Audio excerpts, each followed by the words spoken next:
Hello friends, नमस्कार, good morning. कैसे हैं आप लोग? मैं आशा करता हूँ कि आप लोग सब लोग कुशल मंगल होंगे, स्वस्थ होंगे, मस्त होंगे। तो यहाँ पे डेली करंट अफेयर्स की वीडियो में लाता हूँ यहाँ पे आज, लेकिन आज है संडे, रविवार, आराम करने वाला दिन है, ठीक है। लेकिन फिर भी यहाँ पे रिवीजन करते रहिए आप। जिसका एग्जाम है वो एग्जाम दे जाके। शायद आज ईपीएफओ का एग्जाम है, ठीक है। यूपीएससी जो कंडक्ट कराती है ईपीएफओ का एग्जाम है आज। तो उसको आप जिसको देना है वो तो देगा ही। बाकी बाकी जो लोग हैं वो रिवीजन करें, ठीक है। तो यहाँ पे रिवीजन क्लास में डालूंगा आज 2 जुलाई को डेली करंट अफेयर्स की वीडियो नहीं आएगी, बल्कि रिवीजन की क्लास आएगी। और आपको पता है कि मैं यहाँ पे मैप के साथ डेली करंट अफेयर पढ़ाता हूँ। तो आपको मैं स्वागत करता हूँ इसके सीएम क्लासेज में। ओके, तो देर न करते हुए शुरू करते हुए से पहले मैं आपसे एक रिक्वेस्ट करूँगा कि आपको वीडियो अगर अच्छी लग रही हो तो उसे ज़्यादा से ज़्यादा लाइक, शेयर और सब्सक्राइब जरूर करें, ठीक है। तो यहाँ वीकली करंट अफेयर में आप जो भी एक हफ्ते की इंपॉर्टेंट न्यूज़ है वो यहाँ पे देखेंगे। ओके, चलिए शुरू करते हैं। पहला न्यूज़ है आपका, थोड़ा सा जुकाम हो गया तो ठीक है। तो निम्नलिखित में से किस राज्य में 37 यानी 37 नंबर का राष्ट्रीय खेल का आयोजन किया गया? तो ये आपको बताना है। तो आपको पता है कि जब मैं वीकली करंट अफेयर बताता हूँ तो आप ज़्यादा डिटेल नहीं बताता हूँ, क्योंकि मैं एक हफ्ते में जो भी पढ़ाया रहता हूँ उसको बस शॉर्ट यहाँ पे रिवीजन कराता हूँ, ठीक है। तो 37 नंबर का राष्ट्रीय खेल का आयोजन किया जाएगा कहाँ पे, ये आपको बताना है। तो इसका सही जवाब है गोवा। गोवा इसका सही जवाब है। 37 नंबर का राष्ट्रीय खेल का आयोजन गोवा में किया जाएगा। ओके, तो इसे भारतीय ओलंपिक संघ कंडक्ट कराएगा। ओके, तो इसका अगर आपसे पूछे मस्कट क्या है यानी कि शुभंकर क्या है, तो ये है बिसन। बाइसन जिसे कहते हैं, इंडियन बाइसन एक जानवर है, वो इसका मस्कट है, ठीक है।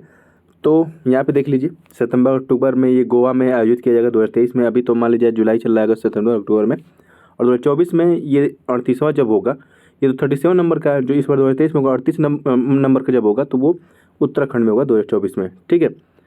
तो ये मैप है, आप मैप को यहाँ पे देख लीजिए। उत्तराखंड की लोकेशन ये है जहाँ पे 2024 में होगा। और यहाँ पे आपको दिखेगा गोवा, जो नॉर्थ में महाराष्ट्र और साउथ में कर्नाटक, और बीच में यहाँ पे दिखेगा गोवा। और यहाँ पे 2023 का राष्ट्रीय खेल होने वाला है।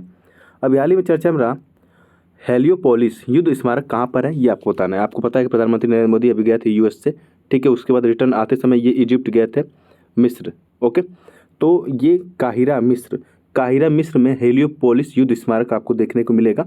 वहाँ का दौरा किए थे प्राइम मिनिस्टर नरेंद्र मोदी जी, ठीक है। तो इजिप्ट यानी कि मिस्र, इसकी राजधानी है कैरो, जिसे हम काहिरा बोलते हैं। ओके, इस बात को थोड़ा सा ध्यान रखेंगे। तो आइए आगे चलते हैं, इससे रिलेटेड कुछ बातें यहाँ पे देख लेते हैं। यहाँ देखिए अपना सुंदर भारत है। अगर मैं इसके साउथ वेस्ट की तरफ जाएंगे तो ये आपको दिखेगा अफ्रीका कॉन्टिनेंट। इधर हिंद महासागर है, इधर अटलांटिक महासागर है। और इजिप्ट की बात करें तो यहाँ पे दिखेगा आपको इजिप्ट, ठीक है। इसको जूम कर लीजिए आप, देखिए ये है इजिप्ट। और इसकी जो राजधानी है कायरो या काहिरा, ये नील नदी के तट पे स्थित है। इस बात का थोड़ा सा ध्यान रखेंगे, नील नदी के तट पे स्थित है। ओके, और यहाँ पे दिखेगा आपको पोर्ट सईद, और ये है स्वेज कैनाल। ओके, और ये है नील नदी का डेल्टा जो भूमध्य सागर में जाके अपना पानी, जैसे कि कहने का मतलब यहाँ से बहते हुए आती है नदी यहाँ से बहते हुए आती है, तो ये पूरा इजिप्ट होते हुए जाती है। और जितने भी अफवाह अपने साथ लेकर आती है वो सब भूमध्य सागर में जाके गिरा देती, ठीक है। अगला चलते हैं, अगला प्रश्न। अभी हाल ही में प्रधानमंत्री नरेंद्र मोदी जी को किस देश के सर्वोच्च नागरिक पुरस्कार ऑर्डर ऑफ द नाइल से सम्मानित किया गया, ये आपको बताना है। तो इसका सही जवाब है मिस्र ये गए थे और वहाँ की सर्वोच्च नागरिक पुरस्कार ऑर्डर ऑफ द नाइल से इनको सम्मानित किया गया था। तो आगे चले और कुछ देख लेते हैं यहाँ पे। फिजी में इनको कॉम्पेनियन ऑफ द ऑर्डर नाम का अवार्ड, जो सर्वोच्च सिविलियन अवार्ड होता है वहाँ का, फिजी का, उससे सम्मानित किया गया। फिर पपुआ न्यू गिनिया ने भी कहा कि हम भी सम्मानित करेंगे इनको, और उसने भी grand companion of the order of लोगोहू से सम्मानित किया, ठीक है। याद रखेंगे, लोगोहू वाला जो होगा वो पपुआ न्यू गिनिया का है, ठीक है। और वैसे कॉम्पेनियन ऑफ द ऑर्डर जो होगा वो फिजी का है। कॉम्पेनियन का मतलब होता है साथी, मित्र। और सूरीनाम की बात करें तो सूरीनाम का जो हाईएस्ट सिविलियन अवार्ड है the grand order of the chain of the yellow star, इससे हमारी जो राष्ट्रपति महोदय हैं द्रौपदी मुर्मू जी, उनको सम्मानित किया गया था। अगर फिजी की लोकेशन बात करते हैं, यहाँ पे दिखेगा फिजी आपको, यहाँ पे दिखेगा पपुआ न्यू गिनिया, ठीक है। और यहाँ दिखेगा साउथ अमेरिका कॉन्टिनेंट में सूरीनाम, और यहाँ पे है मिस्र। आगे चलें, तो अगला प्रश्न है, भारत की पहली ओमिक्रॉन स्पेसिफिक बूस्टर वैक्सीन को ड्रग कंट्रोलर की मंजूरी मिल गई है। इस वैक्सीन का नाम क्या है? तो इसका नाम है जेमकोवैक OM, ठीक है। जेमकोवैक OM इसका नाम है। ओके, तो आगे चलें। अगला प्रश्न है, हाल ही में चर्चा में रहा private military company Wagner group किस देश से संबंधित है, ये आपको बताना है। आपको अभी पता ही, बहुत ही ज़्यादा चर्चा में था वैगनार ग्रुप, तो इसको आप याद रखेंगे, एग्जाम में पूछा जा सकता है। वैगनार ग्रुप, तो ये रूस की एक प्राइवेट मिलिट्री कंपनी थी वैगनार ग्रुप, और ये चर्चा में थी, तो आप इसको थोड़ा सा ध्यान में रखेंगे। ठीक है, ये देखिए वैगनार फोर्सेज, वैगनार रेवेलियन, ठीक है, तमाम तरह के वैगनार ग्रुप, तमाम तरह के आर्टिकल इनके ऊपर छपे थे, तो आप इस बात को थोड़ा सा याद रखेंगे। और ये है अपना सुंदर भारत, इसके नॉर्थ की तरफ जाएंगे तो ये है पूरा रसिया का पार्ट, यानी कि रूस का पार्ट है ये। ओके, और इसकी राजधानी है मॉस्को, और ये यूक्रेन के आसपास है। यूक्रेन और रसिया में युद्ध चल रहा है, आपको पता है। आगे चलते हैं। नेचर जर्नल में प्रकाशित एक हालिया वैज्ञानिक रिपोर्ट के अनुसार लेक विक्टोरिया बेसिन भारी बारिश और तूफान और बाढ़ से खतरों का सामना कर रहा है। इस झील से कौन सा देश सीमा साझा नहीं करता है, ये आपको बताना है। ठीक है, तो ये जो ऑप्शन दिया गया है ना, वो लेक विक्टोरिया बेसिन के आधार पर ऑप्शन दिया गया है। ठीक है, अब आप कहेंगे ये क्या माजरा है, मैं आपको समझा देता हूँ क्या माजरा है। देखिए, बेसिन कंट्री तो 5 हैं। ओके, बेसिन कंट्री 5 है, और लेकिन अगर पूछा जाए कि ये जो लेक वाला हिस्सा है ये कितने कंट्री में डिवाइडेड, तो ये 3 कंट्री में डिवाइडेड है। क्योंकि देखिए ये लेक विक्टोरिया है, इन पे 3 कंट्री का वो है, हिस्सा है। इधर से देखिए, दिखेगा आपको तंजानिया, यहाँ से दिख जाएगा, इधर नॉर्थ में दिखेगा युगांडा। ओके, और इधर दिखेगा आपको सॉरी, इधर दिखेगा केन्या। केन्या, तंजानिया और युगांडा। अगर पूछा जाएगा इन कौन कौन से मतलब देश इससे बॉर्डर लगाते हैं विक्टोरिया लेक से, तो आप बताएंगे युगांडा, केन्या और तंजानिया। अगर ये पूछ देता है बाई चांस, हालांकि पूछेगा नहीं, लेकिन फिर भी आप याद रखेंगे कि बेसिन से कौन कौन सा बॉर्डर लगेगा, बेसिन कंट्री कौन कौन सी होंगी, तो ये बुरुंडी भी इसमें शामिल हो जाएगा, और आपको यहाँ पे दिखेगा रवांडा भी इसमें शामिल हो जाएगा। ठीक है, तो आपका प्रश्न क्या था? प्रश्न ये था कि ये जो कौन सा देश सीमा साझा नहीं करता है बेसिन से, तो इसका सही जवाब है ऑप्शन ए, मिस्र। मिस्र कहाँ यहाँ पे है? मिस्र यहाँ आसपास भी नहीं है, तो इसका सही जवाब मिस्र होगा। तो चलें आगे, क्योंकि देखिए मिस्र तो यहाँ पे दिखेगा आपको।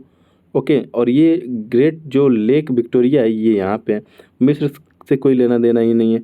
ठीक है, आगे चलें। अगला प्रश्न है, विश्व का सबसे बड़ा ऊंचा रामायण मंदिर, सबसे बड़ा और ऊंचा रामायण मंदिर 2025 तक बनकर तैयार हो जाएगा, और ये बिहार के किस जिले में बनाया जा रहा है? बिहार में, तो इतना ध्यान रखिएगा कि बिहार राज्य में बन रहा है, और बिहार के किस जिले में बनेगा? तो ये पूर्वी चंपारण में बनेगा। ठीक है, तो ये पूर्वी चंपारण में बनने वाला है। आगे चलें, तो ये लोकेशन है, ये अपना सुंदर भारत है, यहाँ पे दिखेगा आपको बिहार। ठीक है, और ये जूम कर देंगे तो यहाँ पे दिखेगा बिहार में ईस्ट चंपारण, और ये वेस्ट चंपारण। ओके, नेक्स्ट, हाल ही में भारत ने किस देश के आर्टमिस अकॉर्ड पर हस्ताक्षर कर उसमें शामिल हो गया है? तो एक आर्टमिस समझौता है, और ये किस देश का है और भारत इसमें शामिल हो गया? तो ये संयुक्त राज्य अमेरिका का है आर्टमिस एकॉर्ड, यानी कि आर्टमिस मिशन जा रहा था, आर्टमिस मिशन भेजा गया अंतरिक्ष में, तो उससे संबंधित एकॉर्ड है, यानी कि इसमें कई देश शामिल है इस एकॉर्ड में, तो भारत भी इसमें शामिल हो गया है, और ये है संयुक्त राज्य अमेरिका का मिशन आर्टमिस। ठीक है, नासा द्वारा भेजा गया। तो इसमें क्या है, आर्टमिस मिशन में है क्या, ये आपको मैं बता दूं।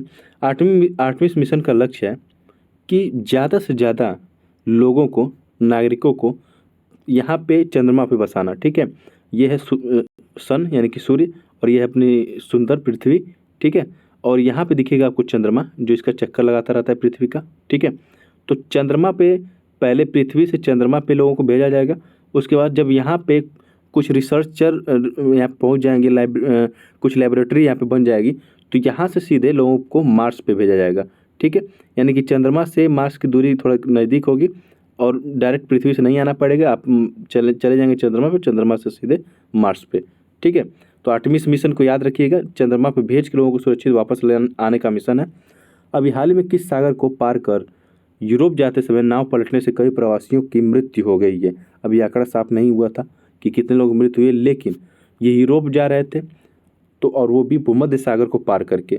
जैसे कुछ जो गरीब प्रवासी होते हैं, वो जैसे कि मान लीजिए अफ्रीका कॉन्टिनेंट, जैसे अल्जीरिया से, लीबिया से, इजिप्ट से, इधर सीरिया से।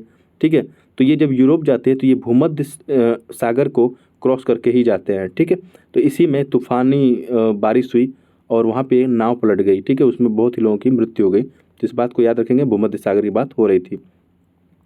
आगे चलें। तो अगला प्रश्न है, हाल ही में चर्चा में रहा नंदी पोर्टल का उद्देश्य क्या है, ये आपको बताना है। तो नंदी पोर्टल का उद्देश्य है, ऑप्शन है पशु चिकित्सा दवा और टीकाकरण को एनओसी देना, यानी कि नो ऑब्जेक्शन सर्टिफिकेट देना। ठीक है, यानी कि चिकित्सा में जो इस्तेमाल होती हैं दवाएं और जो वैक्सीन दी जाती है पशुओं को, उनको एनओसी देना, यानी कि नो ऑब्जेक्शन सर्टिफिकेट देना, यानी कि ये सभी दवाएं सही है, ये सभी दवाएं वैक्सीन जो भी हैं सब सही हैं, आप ले जाइए, उनको लगाइए और खिलाइए। ठीक है, क्योंकि अगर नो ऑब्जेक्शन सर्टिफिकेट लेते घूमेंगे, फिर मतलब लेने के चक्कर में पड़ेंगे तो बहुत ही ऑफिस जाना पड़ेगा, दरवाजे खटखटाने पर, भैया हुआ कि नहीं हुआ कि नहीं। तो इस तरह से आपको ज़्यादा देरी ना हो, टीकाकरण ज़्यादा तेज़ी से हो पशुओं का, इसके लिए नंदी पोर्टल लाया गया है। ठीक है, तो इस बात का थोड़ा सा ध्यान देंगे नंदी पोर्टल का, क्योंकि 2025 तक, ठीक है, 2025 तक जो राष्ट्रीय पशु रोग नियंत्रण कार्यक्रम है, ठीक, उसकी शुरुआत 2019 में हुई थी। तो इसका ये उद्देश्य रखा गया कि जो खुरपका और मुंहपका, यानी कि foot and mouth disease, FMD जिसे कहते हैं, जो पशुओं में होता है, ठीक है, खासकर दुधारू जो पशु होते हैं उनमें होता है, तो उनको 2025 तक उनमें जो FMD रोग होता है उसको कंट्रोल कर लिया जाए। उसके बाद 2030 तक इसका उन्मूलन कर लिया जाए। ठीक है, इसलिए टीकाकरण ज़्यादा तेज़ी से हो, पशुओं को ज़्यादा समय समय पर दवाएं दी जाए, इसके लिए नंदी पोर्टल लाया गया है ताकि उसमें देरी ना हो। ठीक है, इस बात को थोड़ा सा याद रखेंगे। आगे चलें, तो अगला प्रश्न है, भारत की पहली हाइड्रोजन ट्रेन हाल ही में जिंद से चलाई गई और ये किस राज्य में स्थित है, ये आपको बताना है। जिंद किस राज्य में है यह बताना है। तो इसका सही जवाब है ऑप्शन डी, हरियाणा। हरियाणा में जिंद स्थित है, वहाँ से अभी भारत की पहली हाइड्रोजन ट्रेन चलाई गई है। ठीक है, ये ट्रेन का जो प्रोटोटाइप था, ठीक है, ये अभी वहाँ से सेवाएं शुरू नहीं हो जाएंगी, अभी उसका प्रोटोटाइप चलाया गया है। ये फिलहाल अभी 2024 में मार्च के महीने में शुरू होगा, लगभग अभी 1 साल का टाइम है उसमें। तो ये नॉर्दर्न रेलवे ने ऐसा किया है। और हरियाणा की बात हो रही है तो ये मैप में है हरियाणा। ठीक है, यहाँ पे जिंद जो डिस्ट्रिक्ट है, जिंद से ये सोनीपत तक ये ट्रेन चलाई जाएगी। ओके, आगे चलें, तो अगला प्रश्न है, अभी हाल ही में किस भारतीय मूल की महिला को यूनुसा का डायरेक्टर नियुक्त किया गया। यूनुसा यानी कि United Nations office for outer space affairs. ठीक है, तो इसका डायरेक्टर नियुक्त किया गया किसे, तो ये हैं आरती होल्ला मैनी। ऑप्शन है आरती होल्ला मैनी है, इनको यूनुसा का नया डायरेक्टर नियुक्त किया गया है। ओके, आगे चलें, तो अगला प्रश्न है, अभी हाल ही में जारी QS वर्ल्ड रैंकिंग, ठीक है, QS वर्ल्ड यूनिवर्सिटी रैंकिंग 2024, ठीक है, ये 2024-2023 की रिपोर्ट, मतलब 2024 करके ये पब्लिश की जाती है, तो ये 2023 की रिपोर्ट है। तो किस QS वर्ल्ड यूनिवर्सिटी रैंकिंग 2024 में शीर्ष यूनिवर्सिटी का दर्जा किसको मिला, ये आपको बताना है। ठीक है, QS का फुल फॉर्म होता है क्वार्टरली साइमंड्स, और इसमें मैसाचुसेट्स जो इंस्टीट्यूट ऑफ टेक्नोलॉजी है, जिसे MIT कहते हैं, इसको शीर्ष यूनिवर्सिटी का दर्जा यहाँ पे दिया गया है। ओके, तो मैं आपको दिखाऊं तो ये देखिए, MIT सबसे नंबर 1 पे, सेकंड पे है यूनिवर्सिटी ऑफ कैम्ब्रिज। जो MIT है वो USA में देखने को मिलेगा, अमेरिका में, और जो यूनिवर्सिटी ऑफ कैम्ब्रिज है जो सेकंड नंबर पे, वो यूनाइटेड किंगडम में देखने को मिलेगा आपको। और यहाँ पे अगर भारत की बात करें तो भारत की जो IIT बॉम्बे है, ठीक है, वो 150 यूनिवर्सिटी में 149वां स्थान हासिल किया, यानी कि 150 यूनिवर्सिटी में ये शामिल हो गई। एक अच्छी बात है, क्योंकि IIT बॉम्बे पिछले साल 172 रैंक पे थी, अब जाके ये 149 रैंक पे हो गई है, यानी कि ये अपने आप में सुधार की है। ठीक है, तो आगे चलते हैं। अगला प्रश्न, अभी हाल ही में किसे साहित्य अकादमी बाल साहित्य पुरस्कार 2023 से सम्मानित किया गया है। तो इसका सही जवाब है प्रिया AS। ये प्रिया AS जी हैं, और इनको साहित्य अकादमी बाल साहित्य पुरस्कार से इस बार सम्मानित किया गया है 2023 में। और मैं अरुंधति राय की बात करूँ तो अरुंधति राय को यूरोपियन एस्से प्राइज फॉर आज़ादी के लिए यूरोपियन एस्से प्राइज मिला है 45 नंबर का। अगर सलमान रुश्दी की बात करें तो इन्हें जर्मन पीस प्राइज 2023 से सम्मानित किया गया है। आगे बढ़ें, अगला प्रश्न है, अभी हाल ही में किस भारतीय क्रिकेटर को MCC वर्ल्ड क्रिकेट कमेटी का सदस्य बनाया गया है, ये आपको बताना है। तो इसका सही जवाब है झूलन गोस्वामी। ये हैं झूलन गोस्वामी जी, और इनको अभी हाल ही में MCC वर्ल्ड क्रिकेट कमेटी का सदस्य बनाया गया है। ठीक है, MCC क्या होता है, ये मैरिल लोबन क्रिकेट क्लब है। ठीक है, ICC से पहले MCC ही हुआ करता था, और वही रूल रेगुलेशन बनाता था कि कैसे क्रिकेट खेला जाए। ठीक है, उसके रूल क्या होंगे। तो अब जाके आईसीसी बनाता है, लेकिन पहले एमसीसी ही बनाता था। तो उसके सदस्य बनी है झूलन गोस्वामी जी। ये देखिए, ये 14 लोगों की लिस्ट है जो एमसीसी में शामिल है, और इसमें भारत की तरफ से सौरभ गांगुली जी भी हैं और झूलन गोस्वामी भी हैं। ठीक है, इनका काम होता है कि क्रिकेट का रूल रेगुलेशन तय करना कि कैसे क्रिकेट खेलना है, कैसे नहीं खेलना है, और क्या उसमें सुधार होना चाहिए, ये सब ये लोग बताते हैं। अभी हाल ही में जॉन बैनिस्टर गुड इनफ जी का निधन हो गया है। तो उससे संबंधित कथन कौन सा सत्य है, ये आपको बताना है। क्या इनका संबंध अमेरिका से है और इन्होंने लिथियम आयन बैटरी की खोज में महत्वपूर्ण भूमिका निभाई है? तो ये सही है। इनको रसायन विज्ञान के क्षेत्र में 2019 में नोबेल प्राइज से सम्मानित किया गया था। तो ये भी सही है। Option A and B, sorry B है ना, ऑप्शन 1 और 2 दोनों यहाँ पे सही है। ठीक है, तो आगे चलते हैं। मैं इनकी इनकी तस्वीर यहाँ पे दिखा दे रहा हूँ। ठीक है, स्केच वाली तस्वीर है, लेकिन देख लीजिए। ये है जॉन बी गुड एनएफ, ये है जॉन बी गुड एनएफ। और 2019 में जो केमिस्ट्री के नोबेल प्राइज मिला था वो 3 लोगों को मिला था। ठीक है, जॉइंटली 3 लोगों को मिला था। Stanley, John be good NF जिनकी मृत्यु हो गई है, अकीरा यशिनो ये है। ठीक है, और यह लिथियम आयन बैटरी जो आपके समय हर एक गैजेट में, डिवाइस में आपको देखने को मिल जाएगा, लिथियम आयन बैटरी, क्योंकि इसकी कैपेसिटी इसके आकार के हिसाब से बहुत ही ज़्यादा होती है। तो अगर मैं नोबेल प्राइज़ की बात करूं तो इसको 10 दिसंबर को हर साल दिया जाता है। हालांकि इसकी जो घोषणा अनाउंसमेंट जो उस पहले ही कर दी जाती है अक्टूबर में, लेकिन दिया जाता है इसको 10 दिसंबर को। 10 दिसंबर क्यों? क्योंकि अल्फ्रेड नोबेल की पुण्यतिथि होती है 10 दिसंबर को, इसलिए 10 दिसंबर को ये दिया जाता है। अगर नोबेल प्राइज़ में देखा जाए तो स्वीडन में सभी प्राइज़ दिए जाते हैं नोबेल के, लेकिन जो पीस प्राइज़ है वो नॉर्वे में दिया जाता है। ठीक है, स्वीडन में सभी प्राइज़ दिए जाते हैं, पीस जो भी नोबेल प्राइज़ है, लेकिन जो पीस प्राइज़ है वो नॉर्वे में दिया जाता है।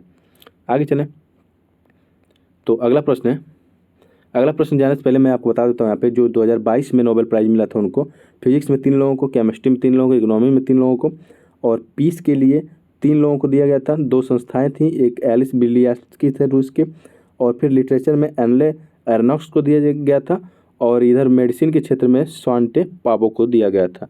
ठीक है, तो आगे चलें। राष्ट्रीय सांख्यिकी दिवस के संदर्भ में निम्नलिखित में से कौन सा कथन गलत है, ये आपको बताना, गलत बताना है, सही नहीं, गलत बताना है यहाँ पे।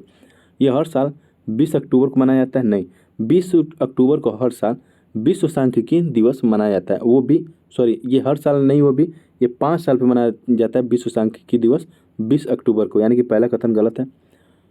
क्योंकि मैं सही जवाब दे दूँ तो 29 जून को राष्ट्रीय सांख्यिकी दिवस मनाया जाता है हर साल। यह दिवस प्रशांत चंद्र यानी पीसी महालनोबिस की जयंती पर मनाया जाता है। सही है।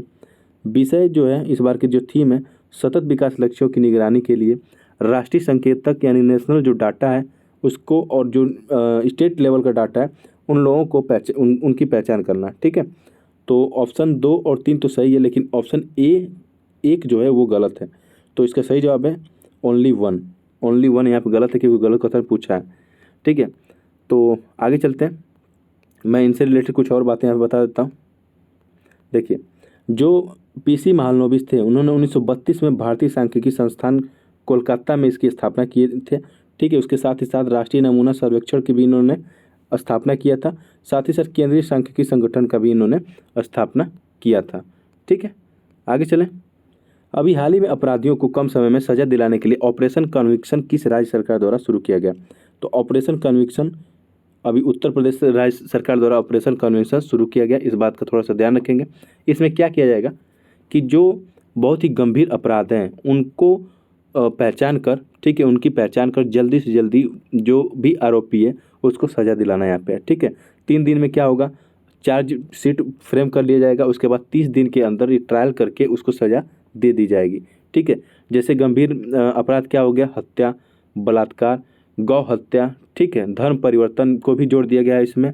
पॉक्सो के अंतर्गत जो भी अपराध आते हैं उसको जोड़ दिया गया है इसमें।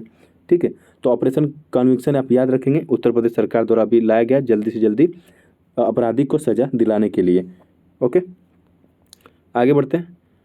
तो अगला प्रश्न है, देखिए यहाँ पे मैं डिटेल नहीं बताऊंगा क्योंकि मैं डेली करंट अफेयर में डिटेल बताता हूँ। आप उससे जुड़िए और डेली करंट अफेयर का मज़ा लीजिए मैप के साथ, वो भी डिटेल में। तो आइए अगला प्रश्न यहाँ पे देख लेते हैं। अगला प्रश्न है कि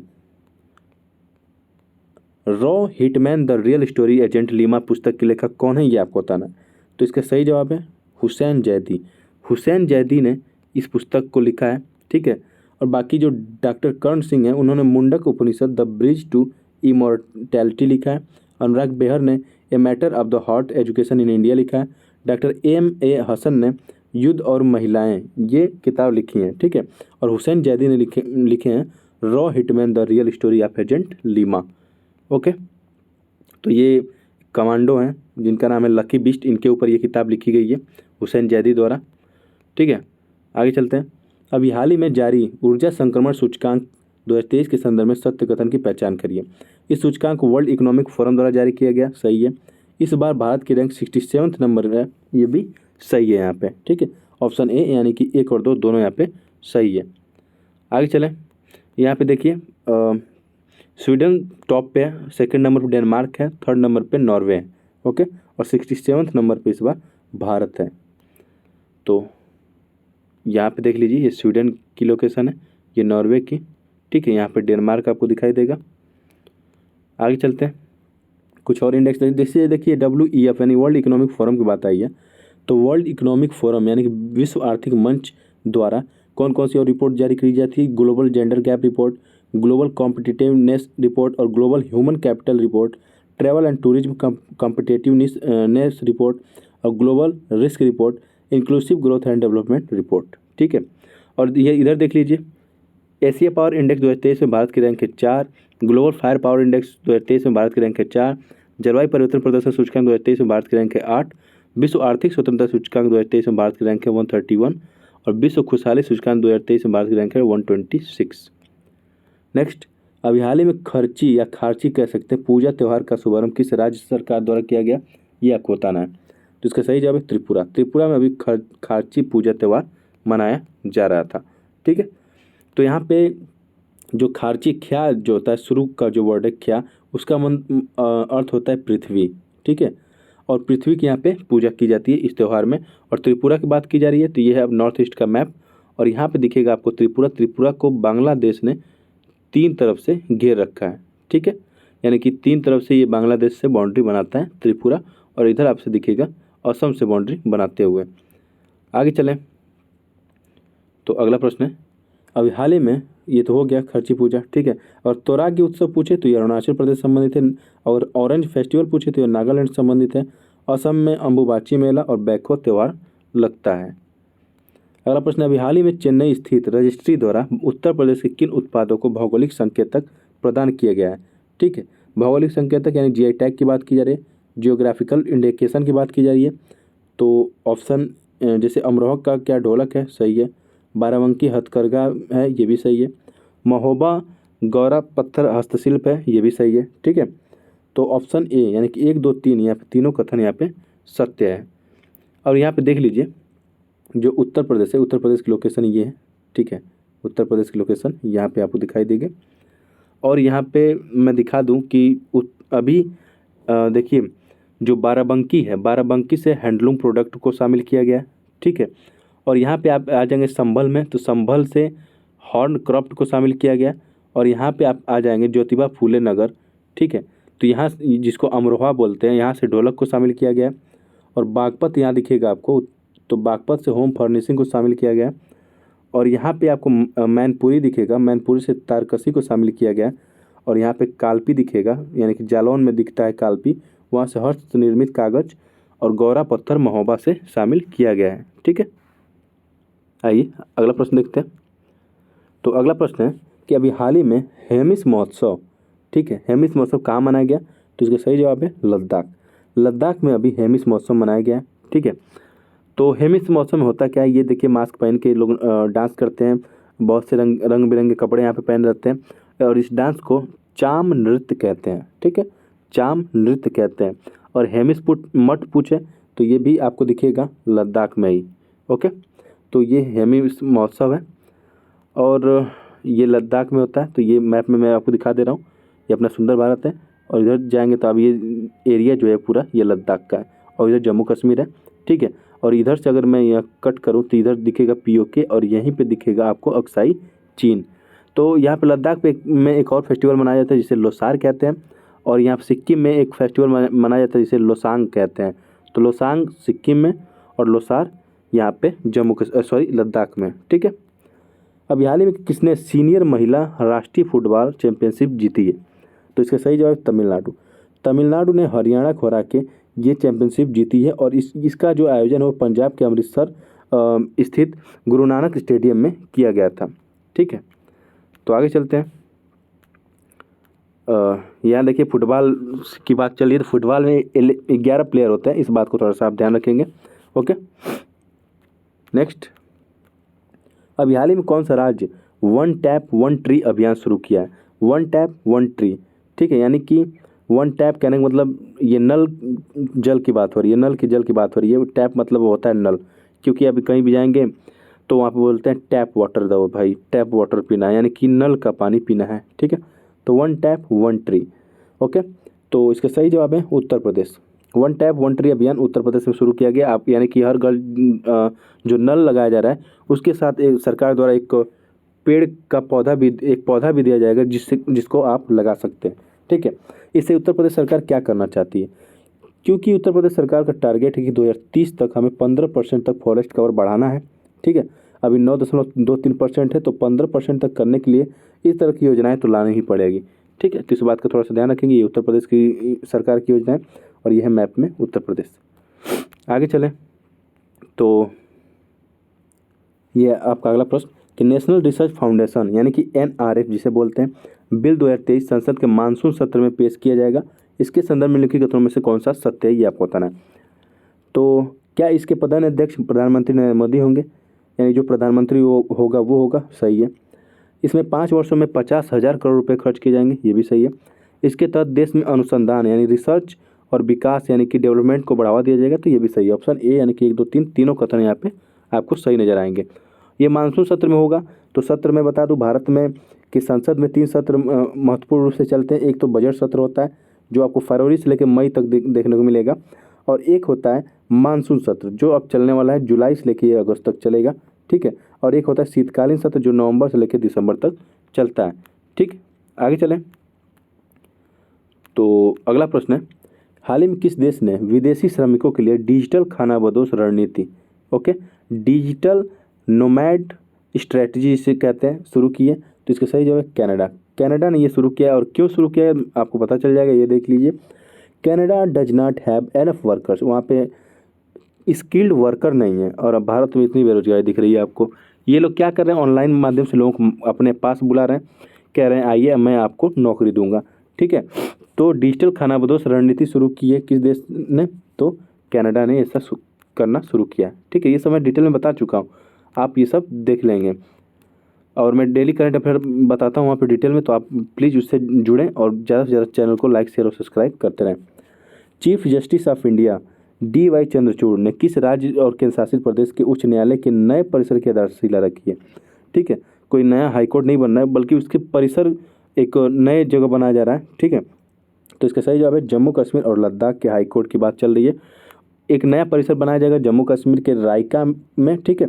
और वो रायका में जब बनाया जा रहा है तो वहाँ का जो फॉरेस्ट लैंड है वहाँ पे वो लोग कह रहे हैं कि यहाँ पे अतिक्रमण किया जाएगा, तो यहाँ की जो फॉरेस्ट कवर है वो डैमेज होगा, और जो लंग्स ऑफ जम्मू कश्मीर कहा जाता है रायका फॉरेस्ट लैंड, वहीं पे ये परिसर का उद्घाटन किया गया। तो इसका लोग यहाँ पर स्थानीय लोग इसका विरोध कर रहे हैं, ओके। तो इस बात का आप ध्यान रखेंगे। तो इसका उद्घाटन जम्मू कश्मीर जो कश्मीर और लद्दाख हाईकोर्ट है वहाँ पे किया गया।